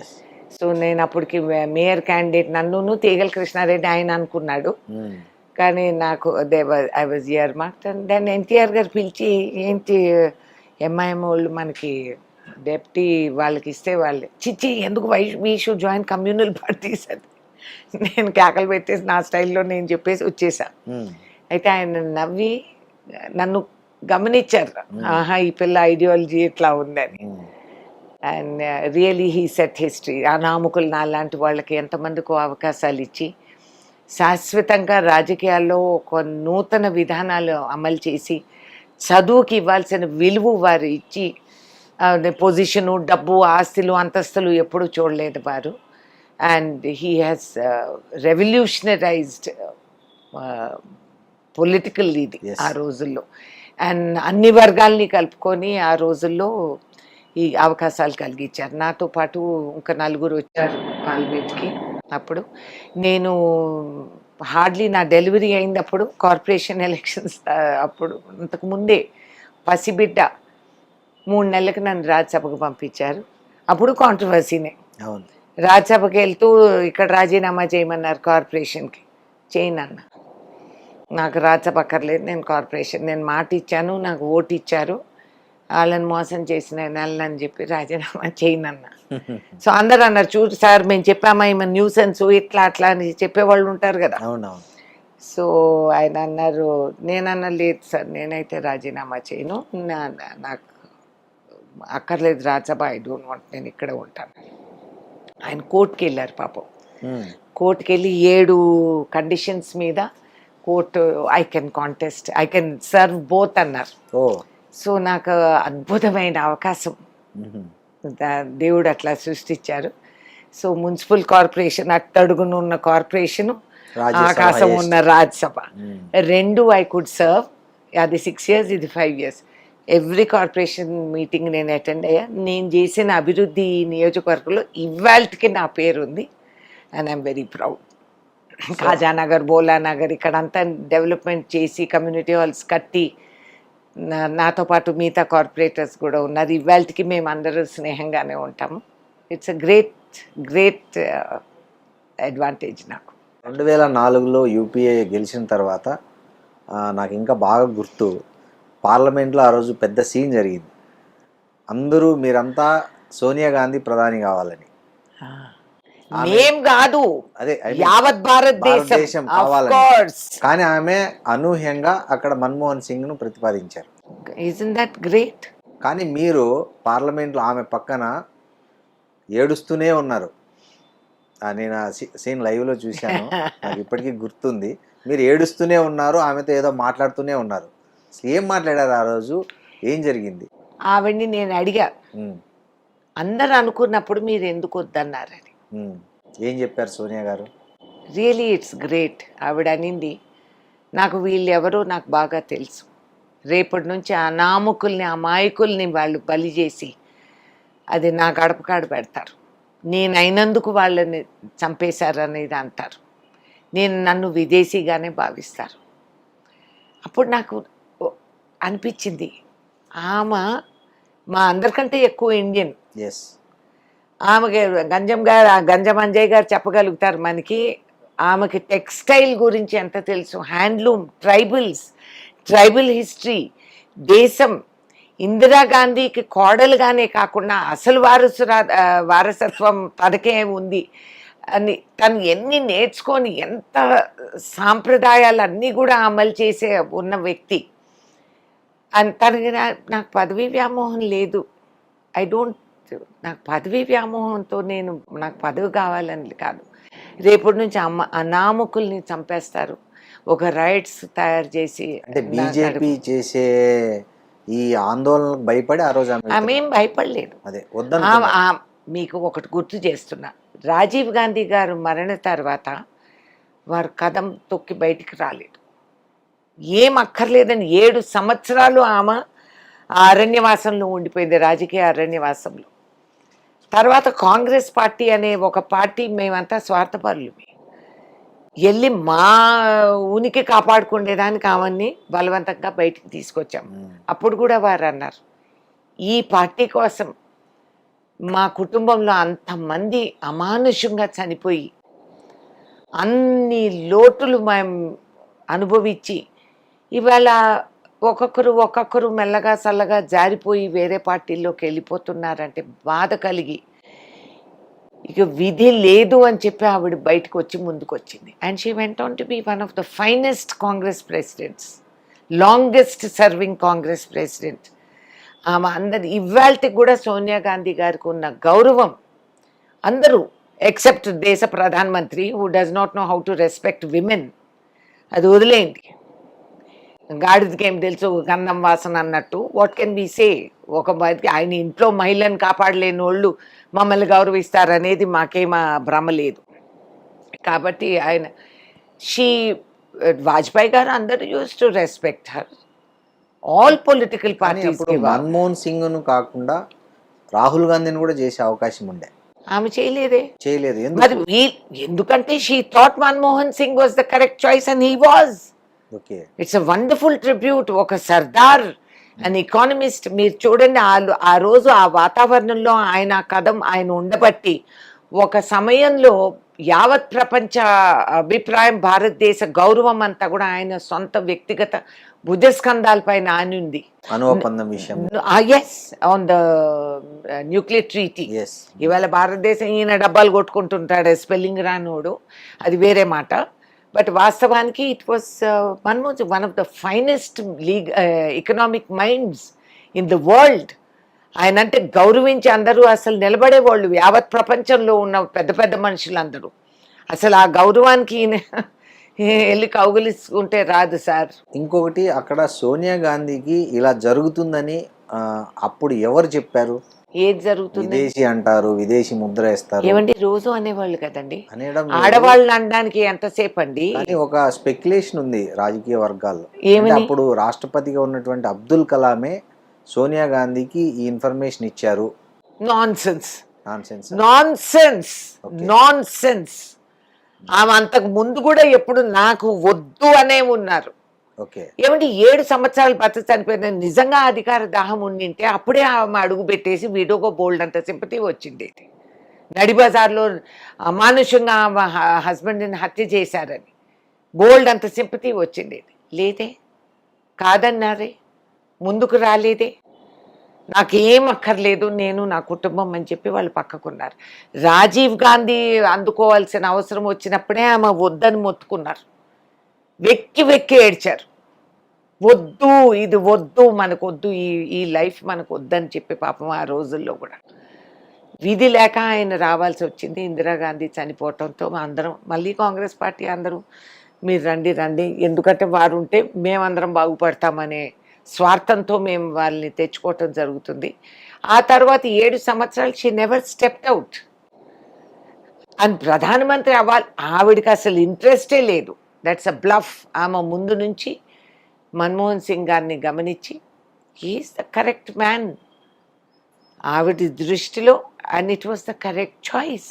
ఇప్పుడు వీళ్ళందరూ గాంధీ ఫ్యామిలీ అని ఎప్పుడు డబ్బాలు కొడుతూ ఉంటారు. అసలు చదవిస్తే ఉన్నమతి పోయినట్టు. వీళ్ళకి చదువు ఉంటే కదా దొంగ సర్టిఫికెట్లు తీసుకొని పార్లమెంట్కి వస్తే అది చదువు కాదు సార్, అది ఫోర్జరీ. కానీ అది పెట్టుకొని ఇంకా దేశ చరిత్ర అంతా మార్చేసి రీవైండ్ రీప్లే ఇష్టం వచ్చినట్టు హిస్టరీ పుస్తకాలు మార్చేసినంత మాత్రాన నిజంని కంఠాన్ని నొక్కి వేయలేరు. That is a fact. Renuka Chowdhury Sonia Gandhi ఫ్యామిలీకి అత్యంత సన్నిహితురాలు అని మీరు అంటున్నారు. మేమనేది కాదు, ఎందుకంటే మీరు అంటే పార్లమెంట్లో మీరు ఆమెతో మాట్లాడేది చూసినా, ఆమె మీతో ఆత్మీయంగా ఉండేది చూసినా ఎవరికైనా ఆ ఫీలింగ్ కలుగుతుంది. అది ఆమె గిఫ్ట్ అండి. అలాంటి ప్రతి ఒక్కరితో అలాగే ఉంటారు ఆవిడ. సీఎం అయ్యే అవకాశం ఉందా కాంగ్రెస్ పార్టీలో? ఏమండి, సీఎం అయ్యేది నేను అనుకుంటే మీరు అనుకుంటే అయ్యేది కాదు. ఇక్కడ రాసి ఉంటే అవుతారు, అంతేనా? లేకపోతే అవ్వరు. అంటే ప్రయత్నం అంటే ఐఎమ్ వెరీ లేజీ పాలిటీషియన్. అట్లా వాటిలో నాకు ప్రయత్నాలు నాకు టైం లేదు, నాకు ఇంట్రెస్ట్ అంతకంటే లేదు. అంటే మీకు జేఎన్టీయూలో ఒక ఆర్ట్ గిఫ్ట్ గా ఇచ్చారు, సీఎం చైర్ ను మీరు పట్టుకున్నట్లు. సో దట్ మీన్స్ మీ మీడియా వాళ్ళు మీరందరూ ఊహించుకుంటూ ఉంటారు. అంతేనా? It's okay, I'm very happy. నన్ను ఆ స్థాయికి నేను కేపబుల్ అనేది అనుకొని నన్ను అందరూ అనుకుంటే I'm very happy, I'm proud. ఒక సీఎం లెవెల్ క్యాండిడేట్ నేను అని మీరు అనుకుంటే thank you for the complement. అంటే మీకేం తక్కువ ఉందండి? మీరు నేషనల్ పాలిటిక్స్ లో, స్టేట్ పాలిటిక్స్ లో, హిస్టరీలో అన్నిట్లో మీరు బాగా దూసుకుపోతున్నారు కదా. ఈవెన్ ఇప్పుడు ఇవాళ పార్లమెంట్లో మెజారిటీ వాయిస్ ఎవరిది ఉంది కాంగ్రెస్ పార్టీ నుంచి అంటే మీదే ఉంది ఆల్మోస్ట్ ఆల్, ఏ ఇష్యూ మీదైనా. మొన్న సిఐఎస్ఎఫ్ దా ఏదో ఇష్యూ జరిగింది, అప్పుడు కూడా మీరే పెద్ద పార్లమెంట్ సిఐఎస్ఎఫ్ రావటం ఏంటి? మేము టెర్రరిస్టులుగా కనిపిస్తున్నామా? నాన్ సెన్స్ ఫెలోస్, అనుభవం లేని వాళ్ళందరూ గవర్నమెంట్ నడిపితే ఇదే అది. రాజ్యసభ మెంబర్స్ పైన సిఐఎస్ఎఫ్ 3 రోజులు వరుసగా తీసుకొచ్చి సినిమా డైలాగులు అనుకుంటున్నారు, కూర్చొని ఇషారాలు చేస్తే వాళ్ళంతా తగ పరిగెట్టుకొని మేము భయపడతామా? అప్పుడే నేను అన్న మెడకాయ తెగుతుంది కానీ వంగ జాగ్రత్త. నాన్ సెన్స్ ఫెలోస్, ఏం తెలుసు వీళ్ళకి? సో అది కంఠం ఉండి సరే నేను మాట్లాడతాను, అదంతా కరెక్టే, నేను కాదంటం లేదు. కానీ సీఎం అనే క్యాండిడేట్ని ఎన్నో ఇవి ఉంటాయి, కులాలు play a big role and game. కాంగ్రెస్లో కులాలు అనేవి చాలా సార్లు తారుమారయ్యాయి. అవును, చాలా మెజారిటీని కాకుండా మైనారిటీ కులాలను సీఎంలుగా చేసిన ఘనత ఈ దేశంలో కాంగ్రెస్ లోనే ఉంది. Thank you. సో అట్లాంటి అవకాశం మీకు నేనేం చెప్పాను? ఇది రాసి ఉండాల, ఉంటే అవుతావు, లేకపోతే లేదు. నాకు భగవంతుడు ఏం తక్కువ ఇచ్చారు చెప్పండి? నా పర్సనల్ లైఫ్కి సరిపోయినంత నేను అది సునాయాసంగా నా ఇల్లు అన్నీ నడుపుకుండేటట్లు నాకు రాజకీయ అవకాశాలు భగవంతుడు సృష్టించారు. అతి త్వరలో నాకు మున్సిపల్ కార్పొరేషను, రాజ్యసభ 2 ఎక్స్ట్రీమ్స్ నాకు సైమిల్టేనియస్గా ఎక్స్పీరియన్స్ రావటం వల్ల నేను ఇక్కడి వరకు ఎదగగలిగాను. ఈ స్టేజ్ ఆఫ్ మై లైఫ్లో మళ్ళీ నేను 6 ఏళ్ళు రాజ్యసభలో ఉండి రాష్ట్రానికి నేను సేవ చేసుకునే అవకాశం నాకు భగవంతుడు కలిగించారు. అంతకంటే ఏం కావాలి? ఆరోగ్య శాఖ మంత్రిగా చేశారు, మహిళా శిశు సంక్షేమ శాఖ చేశారు, టూరిజం చేశారు. ఈ 3 శాఖల్లో మీకు టఫెస్ట్ ఏదనిపించింది? మహిళ. ఎందుకు?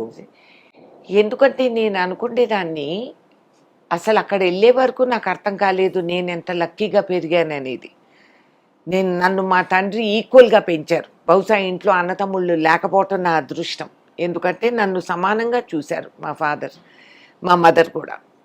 ఆ విధంగా పెరిగిన దాన్ని నేను అన్నీ చూసి ఓహో నాకున్న చిన్న చిన్న బాధలు కూడా నేను ఎంతో వ్యసన పడిపోయి మెలికలు తిరిగిపోయి నేనే సఫరింగ్ అని అనుకున్న దాన్ని ఆ డెస్క్ కాడ కూర్చున్నప్పుడు హ్యాడ్ ఓపెన్ డోర్ పాలసీ, ఎవరైనా రావచ్చు మినిస్టర్ చేంబర్లోకి అని పెట్టాను. ప్రతి మహిళ వచ్చిన మళ్ళీ ఈపీఏలు విఏలు అడ్డం పడి న్యూసెన్స్ చేస్తారని. ఎంత స్మార్ట్ చదువుకున్న వాళ్ళు, ఎంత చూసేదానికి అంత మోడర్న్గా ఉన్నవాళ్ళు, వచ్చిన 5 నిమిషాల్లో వాళ్ళు కుమిలిపోయి కూలిపోయి ఏడ్చి వెక్కి వెక్కి వాళ్ళ బాధలు చెప్తూ ఉంటే నాకు భూమికి అదిరిపోయేది. ఈ విధంగా ఇన్ని విధాలుగా ఒక మహిళని మనం హింసించగలుగుతామా అనే క్వశ్చన్ మార్క్ నాకే వచ్చింది మహిళ అయ్యి. ఆ తర్వాత నా పెద్ద టేబుల్ కింద టిష్యూ డబ్బాలు కట్టలు కట్టలు పెట్టుండేదాన్ని. వచ్చిన 5 నిమిషాలకు ఒక డబ్బా తీసి వాళ్ళ ముందు పెట్టేదాన్ని. ఎందుకు వెక్కి వెక్కి ఏడుస్తున్నారు? ఎంత నరకం! ఎన్ని విధాలుగా ఒక మహిళని కించపరిచే విధానంతో మాట్లాడుతూ మాకున్న ఆత్మగౌరవము, మాకున్న మా మనోధైర్యాల్ని వీళ్ళు కూర్చొని తురిమేసి తొక్కిపెట్టి వాళ్ళకి మేము చేతులు నలుపుకుంటూ వెక్కి వెక్కి ఏడిస్తే మేము ఆడవాళ్ళమి. నిలబడి ఏమన్నా ఏ అంటే మేము ఏ అనేటప్పటికి అబ్బో ఏంటి మొగరాయుడు. నాకు కాంప్లిమెంట్గా చాలామంది అనేవారు, మేడం మీరు రావచ్చు మేడం, మీరు కూర్చోండి, మేమంతా మగవాళ్ళు, మీరు కూడా మాతో ఫిట్ అయిపోతారా అంటే మగవాడు అవటం పెద్ద అచీవ్మెంటా? నా దృష్టిలో అది కాదు. మేము మీ పిల్లలు, మీ గోత్రం, మీ గౌరవం, మీ కుటుంబం ఇదన్నీ పోషించి మీ పిల్లల్ని పెంచి పోషించి మేము సంపాదించి మీకు అందరికీ మీ తల్లిదండ్రులు మా తల్లిదండ్రులుగా మేము చూసుకొని మీ వంశాన్ని కాపాడిన తల్లులు మేము.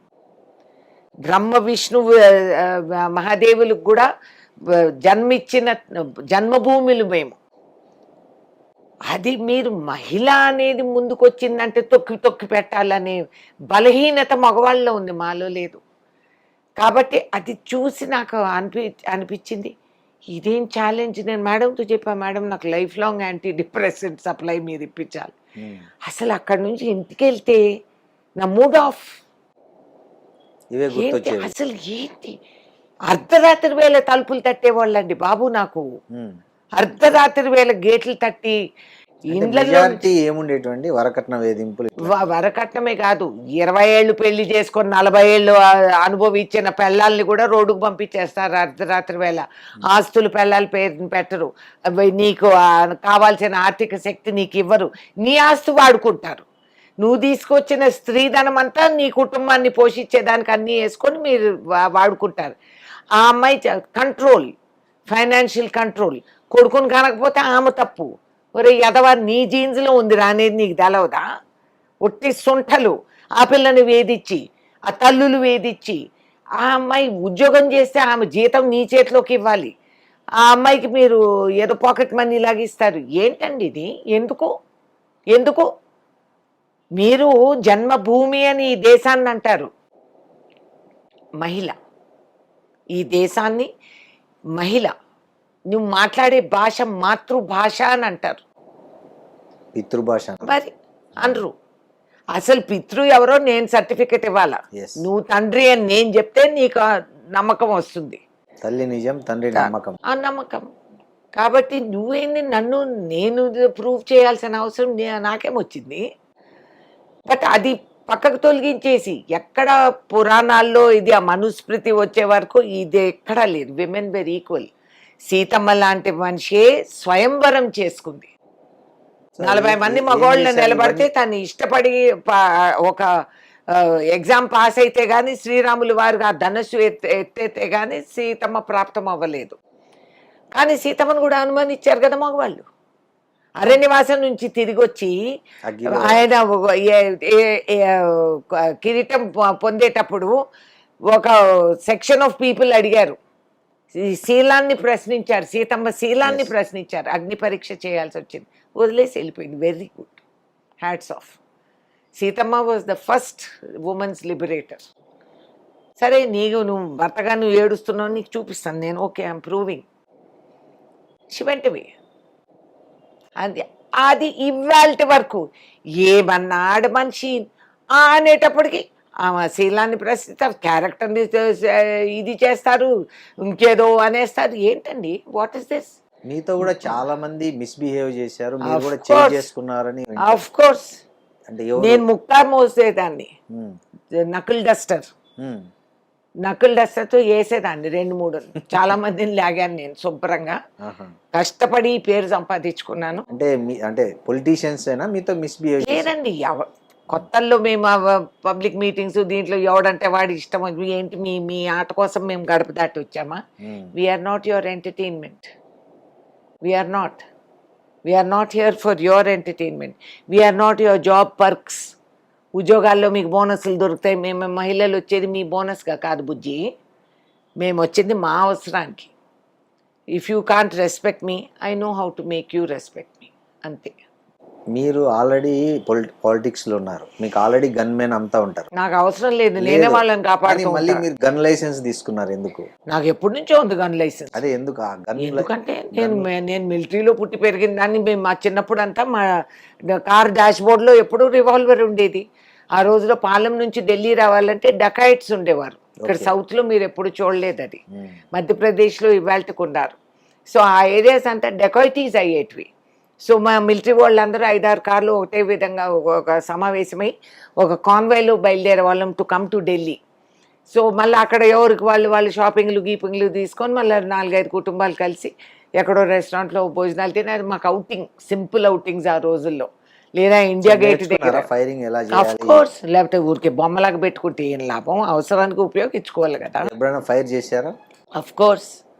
ఏ 2 సార్లు నాకు పెద్ద గొడవ అయింది కదా, నేను రివాల్వర్ తీసానని. చాలా మంది నా హ్యాండ్ బ్యాగ్ లో రివాల్వర్ ఉండేది, ఒకప్పుడు ఉండేది. ఇప్పుడు నేను I don't carry it with me. Politics లో ఫైర్ చేయాల్సి వచ్చిందా లేకపోతే? పాలిటిక్స్ లోనే రిగ్గింగ్ జరుగుతూ ఉంటే నేను రివాల్వర్ తీసాను. ఓకే. తీసి వాళ్ళ మీద ఫైర్ చేయలేదు, fire in to the air. ఇక్కడే హైదరాబాద్. ఓకే. ఇంకొక సందర్భంలో ఎక్కడ ఫైర్ చేయాల్సి వచ్చింది? అదే ఎక్కడో జిల్లాలో, కడప అనుకుంటా, కడపలో ఎక్కడో గెస్ట్ హౌస్ చుట్టూ నన్ను గేరవ్ చేస్తే రివాల్వర్ తీసుకున్నా. నాది నా వెపన్ ఆ రోజుల్లో కుకరీ. ఓకే. కుకరీ చెక్కుకొని ఉండేది. మన దానం నాగేందర్ గారు చెప్తారు, అడగండి. సో మీరు చిన్నప్పుడే కార్లు నడపడము, బుల్లెట్ నడపడం అన్నీ చేసేవాళ్ళంట కదా? ఏంటి అది స్కిల్? ఎస్, అదే ఏముంది. సో ఆ స్కిల్ మీకు ప్రపోజ్ చేసిన అంటే పెద్దలు కుదిర్చిందా వివాహం, లేకపోతే ఇద్దరు ఇష్టపడి చేసుకున్నారా? ఎప్పుడో 7 జన్మల ముందు నేను చేసుకున్న పుణ్యాలకి నాకు చౌదరి గారు దక్కారు. ఎలా చేసుకున్న పుణ్యానికే. అదే ఎట్లా వచ్చింది మ్యాచ్? ఎట్లా వచ్చింది? ఎట్లా వచ్చిందంటే ఆయనకి ఇంకేవో మ్యాచ్లు చూపించేస్తా ఉన్నారు అప్పటికి. ఓకే. బికాజ్ ఆయన బ్యాచులర్ ఆఫ్ ద ఇయర్, ఆయన gold medallist, president award winner, IIT Kharagpur, great brain. కాబట్టి ఆయనకి చాలామంది కూతుల్ని, మేనకోడల్ని అందరినీ నిలబెట్టే వాళ్ళు చూస్ చేసుకోవాలి. కానీ ఆయన ఐడియాలజీ ఈజ్ డిఫరెంట్. ఒక అమ్మాయిని వెళ్ళి చూసి మనం క్యాబేజో కాలీఫ్లవరో కొనుక్కున్నట్టు ఇది తాజాగా ఉందా, ఇది కరెక్ట్గా ఉందా, ఇది రేపటికి పండుతుందా అనేది ఇట్స్ ఇన్సల్టింగ్ టు విమెన్ అనేది ఆయన సైకాలజీ. అండ్ వాళ్ళ సిస్టర్స్ అందరినీ తిట్టేవారు. మీకు ఎప్పుడన్నా సంబంధం వచ్చినప్పుడు మీరు కాదు అని అంటే, ఇంట్లో ఎవడో చచ్చిపోయినట్టు ఆడెవడో అనామకుడు వచ్చి వాడు వద్దు అనుకుంటే మీరంతా ఏడుస్తూ కూర్చుండేవాళ్ళు. ఇప్పుడు నన్ను వెళ్ళి అదే చేయమంటారా ఇంకొక మహిళకి? I won't do it, not at all. నన్ను ఒక పార్టీలో చూశారు, నాకు తెలియదు అది. ఆ పార్టీ నుంచి ఆయన వెళ్ళిపోయారు. నేను ఆయన వచ్చే వరకు ఆయన్ని తిట్టుకుంటూ, ఈయన ఎవడయ్యా బాబు, ఈయన వల్ల అన్నీ లేట్ అవుతున్నాయని నేను తిట్టుకుంటున్నాను. ఆ డిన్నర్ పార్టీలో వచ్చి చూసి వాళ్ళ మదర్కి చెప్పారు, I'm going to marry this girl. అసలు నేను ఒప్పుకుంటానని ఎట్లా అనుకున్నాను నాకు తెలవదు. కానీ ఆయన అట్లా మహా కూల్ క్యారెక్టర్. సో మీరు ఎట్లా ఒప్పుకున్నారు? నేను ఒప్పుకోలేదు. మా ఫాదర్ మిడిల్ ఈస్ట్ పోస్టింగ్ మీద వెళ్ళిపోతున్నారు, నేను ఆయనతో పాటు చెక్కేసాను. నాకు అసలు పెళ్ళే వద్దని, గోల. నాకు అక్కర్లేదు పెళ్ళి గిల్లి బాబోయ్ అని చెప్పి నేను I wanted to go of with my father. ఏమో ఎలా అయిందో అదే ఎలా ఒప్పుకున్నారు అని. నాకు గుడ్ లక్. ఒక నైట్ ఆయన అన్నారు, మేము సెకండ్రాబాద్ క్లబ్లో కూర్చొని ఉంటుంది. ఈ said I want to get married, I marry బ్యారమని ఏడ్చాను. అయ్యి బాబు ఏడిస్తే మీ మదర్ ఫాదర్ ఏమనుకుంటారే బాబు. ఓకే. కానీ మీకు తెలుసా, నా సెకండ్ బర్త్డే ఫోటోలో ఈయన, మా మర్ది, మా ఆడబిడ్డ వాళ్ళు ముగ్గురు ఉన్నారు. ఓకే. అంటే సో మా ఫ్యామిలీస్కి ఒకరు పరిచయం. ఓకే. అండ్ ఈయనని చేసుకుంటానని బెంగళూరులో షోలే ఫిల్మ్ హిట్ అవుతుందని ఆ రోజుల్లో చెప్పిన డొలారస్ పరేరా అని ఒక మనిషి ప్యాకాట చదివేది ఇట్లా కార్డ్స్, టారో, ఆ టారో కార్డ్స్, ఆమె టారో కార్డ్స్ కాదు ప్లేయింగ్ కార్డ్స్ చదివేది. Okay. And she predicted Sholay will become major hit. ఆ రోజుల్లో అట్లాంటి సినిమా ఎప్పుడూ లేదు. మా సిస్టర్ ఆమె దగ్గరికి వెళ్ళింది. మా సిస్టర్కి చెప్పింది, నీ సంగతి వదిలే, మీ సిస్టర్కి సడన్లీ హఠాత్తుగా పెళ్ళి అవుతుంది, చిన్నప్పటి నుంచి తెలిసిన వ్యక్తి కానీ మీరు ఆయన ఎవరో అనేది ఆయన వచ్చి ఎదురుగా నిలబడే వరకు మీరు గ్రహించరని మా సిస్టర్ వచ్చి మా మదర్కి ఎక్కించింది. ఓహో. మమ్మీ మమ్మీ ఇట్లా చెప్పిందని. మా మదర్ నా చెవు పట్టుకొని తడిపింది, నన్ను అక్కడికి తీసుకెళ్ళింది. మొర్రో మొత్తుకుంటా ఉంటే ఆవిడ చెప్పింది, his name will start with S. ఆయన అరిచేతుల్లో మిషన్లకి లైఫ్ వస్తుందని. Mechanical, then machines will come to, he's a mechanical engineer and one parent will be dependent on him. అప్పటికి ఆయన ఫాదర్ చనిపోయారు చిన్న వయసులోనే, 46 yearsకి పోయారు ఆయన పాపం. సో ఆ విధంగా ఆమె చెప్పింది, అలాగే జరిగింది. సో ఇదే తలరాత. ఓకే. సో పిల్లలు ఇద్దరు మంచిగా సెటిల్ అయిపోయారా? వాళ్ళ లైఫ్ వాళ్ళది. ఓకే. వాళ్ళని ఎవరిని రాజకీయాల్లోకి తెచ్చే ఆలోచన లేదా? వాళ్ళకి ఇంట్రెస్ట్ లేదు, నేను అడగలేదు. మీకు కూడా ఇంట్రెస్ట్ లేకుండా వచ్చారు రాజకీయాల్లో. అంతే, నిజమే. మరి వాళ్ళకి రాసి ఉంటే వస్తారు. లైఫ్ వారసులు రాజకీయాల్లో ఫుల్ స్టాప్ ఎక్కడా లేదుగా. అవును, లేదు. అంటే అట్లాంటి ఆలోచన మీకు లేదా అంటున్నా. యాజ్ ఎ మదర్ మీ వారసత్వాన్ని ఎవరికన్నా ఇవ్వాలా అనే ఆలోచన? నా వారసత్వం నా కార్యకర్తలది కదండి. ఫస్ట్ హక్కు వాళ్ళది. నాతో కలిసి కదం తొక్కి భుజానికి భుజం ఆనిచ్చి మంచికి చెడుకి అన్నిటికీ ఎదుర్కొన్న వాళ్ళు, పార్టీ పవర్లో ఉన్నా లేకపోయినా కలిసికట్టుగా మేముండి సమస్య పరిష్కరణలు చేసుకుంటూ ఒకరికొకరు ఆదుకున్న వాళ్ళమి. ఫస్ట్ హక్కు వాళ్ళది, వాళ్ళకే రావాలని ఇవాళ వరకు నేను కార్యకర్త కోసం పోరాడేది with that sentiment that they are the rightful people. హక్కు వాళ్ళది. తర్వాత ఇంక ఏదన్నా ఎక్కడన్నా అంటే అది మనం వీ కాంట్ కంట్రోల్. చాలామంది మీ పాత ఇంటర్వ్యూల్లో కింద కామెంట్ చేశారు, మేడం రాహుల్ గాంధీకి సలహా ఇవ్వండి పెళ్లి చేసుకోమని, పెళ్లి చేసుకుంటే అతను ఖచ్చితంగా ప్రధాని అవుతాడు అని చేశారు. అబ్బా, జాతకాలు పెళ్ళిళ్ళకి రాసిన అయితే వాజ్పేయి ఎందుకు అయ్యాడబ్బా అంటే అడుగుతున్నారండి. మీరు సలహా ఇవ్వాలి. పెళ్లి చేసుకోకుండా చాలా మంది సుఖపడుతుంటారు, పెళ్లి చేసుకొని వ్యసనపడే వాళ్ళు చాలా మంది. రాహుల్ గాంధీకి అదే అయితే నేను ప్రధానమంత్రికి ఏం సలహా ఇవ్వను అని చెప్పలే. ఎవరు చేసుకొని ఆ పిల్లకైతే ఏమైంది? అది వేరే. అదే మరి అది న్యాయమా? అసలు మహిళా మంత్రి గారు నేను అది ప్రొటెస్ట్ చేయాలి. పాపం ఆమె ఇటు కాక అటు కాక అట్లా వ్యసన పడే బదులు మా హ్యాపీ బ్యాచులర్ మామూలు నిస్వార్థంగా సేవ చేసుకుంటూ దేశానికి తిరుగుతున్నాడు. భారత్ జోడో యాత్ర ఆయన బ్యాచులర్ కాబట్టి నడవగలిగారు. సో పెళ్ళంటే భార్య బోరిచ్చేది కాదు చెప్పలేము. అది కాదు, లేదు. Rajiv Gandhi was so lucky to have Sonia Gandhi as his wife. ఎంత సపోర్ట్, ఎంత happiness he enjoyed, he benefited. So అట్లా అదృష్టం ఉండాలి, అందరికీ ఉండదు. సో ఫైనల్గా రేణుకా చౌదరి రాజకీయంగా గోల్ ఎక్కడ ఫుల్ స్టాప్ పెట్టాలనుకుంటున్నారు రాజకీయాలు? ఏ రోజు దేవుడు నా కంఠంలో ప్రాణం లేకుండా చేస్తాడో పుట్టినప్పుడే ఆ ఫుల్ స్టాప్ పెట్టి పంపించారు. దేశ సేవ చేస్తూ నడవగలుగుతూ అలా తక్కువని వెళ్ళిపోతే that is my goal. Died in service to the nation. అంతకంటే లేదు. జై Hind. Thank you madam. Thank you. And for more videos, please subscribe to iDream. Please subscribe to iDream. Please subscribe iDream. And please subscribe to iDream. For more videos, subscribe to iDream. please like, share and subscribe to the channel.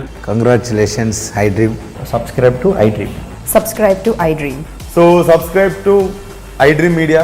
iDreamకి iDream team అందరికీ huge congratulations. Please subscribe iDream Media. Please subscribe to iDream. Subscribe iDream. Please subscribe to iDream. iDream అంటే నా కళల channel subscribe చేసుకున్న నోరు తిరుగుతలేదు, మీరైతే గంట గుర్తు కొట్టండి. For more such videos, please subscribe to iDream.